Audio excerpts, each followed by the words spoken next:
Hi guys, in today's video I want to talk about the perception and the use of rudiments in the 21st century. So I have another video which I'll link to up here where I already talked about how I think rudiments are still relevant and useful in the 21st century, but I wanted to see what other people think. So I did a couple of polls. I will share the results with you real quick here. But I polled YouTube and Facebook, asked two different questions. I asked how many do you know and how many do you actually use in your playing? And of course I got different answers, and I got different answers based on whether I was asking teachers of drumming or practicers of drumming, actual regular drummers. So first question, how many rudiments do you know off the top of your head without being reminded, without looking it up? Well, on YouTube, it turns out that 86% of people know less than the standard 26, and only 11% of people know 26 or more. If you go to Facebook, among players, 65% say they know less than the standard 26, 9% of players know at least 40 or more, and the remainder know somewhere in the middle. So we're talking about the majority of players not knowing the basic NARD 26, and an extremely small amount of people knowing the PAS 40 or anything past that. Now if you talk about teachers though, drum professional instructors, 100% know at least the 26, at least they say that, and 79%, so still the vast majority, know the PAS 40 or more. So that would include like hybrid rudiments, Swiss rudiments, French rudiments, things like that. So then the other question we have to ask is, how many do you actually use in your playing? Which of course is probably going to be less. We knew that. So YouTube, 82% of people say they use 10 or less, and actually 52% say they used 5 or less. Which I'll go into in a second why I don't think that's true.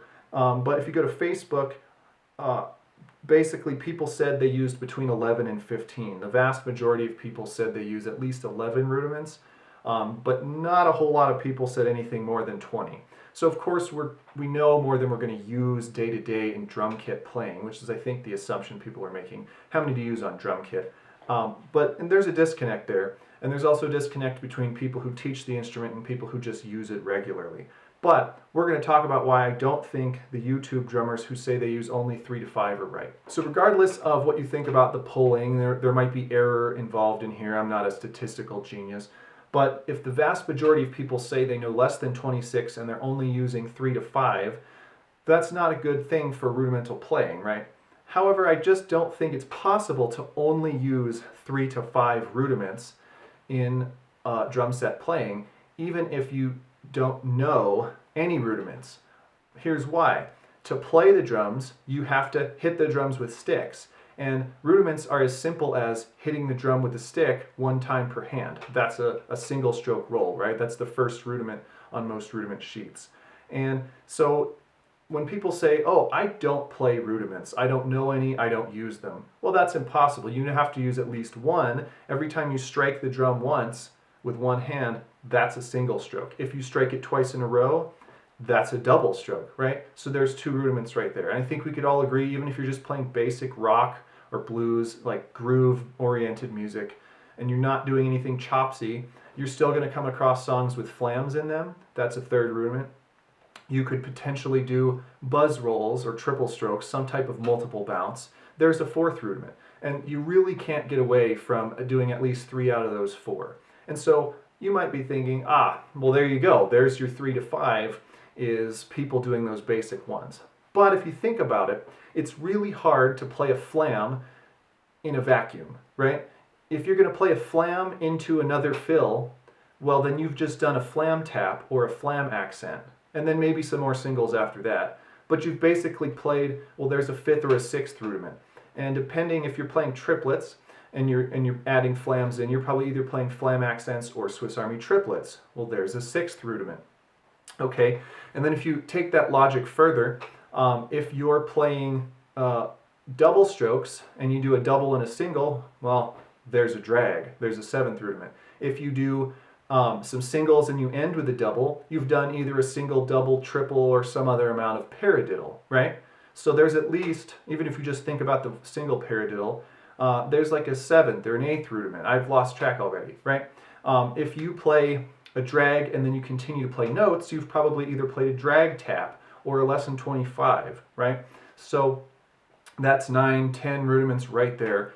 that you didn't even have to know you were doing if you simply use in combination the 4 rudiments that I think everyone can agree are basic: singles, doubles, flams, and buzzes, maybe we'll call it.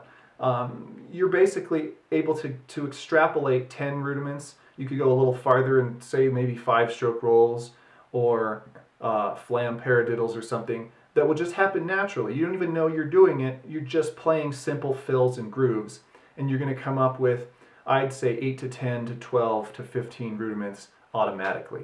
Thus, even if you don't play rudiments, you're playing probably around more than 5, less than 20 rudiments.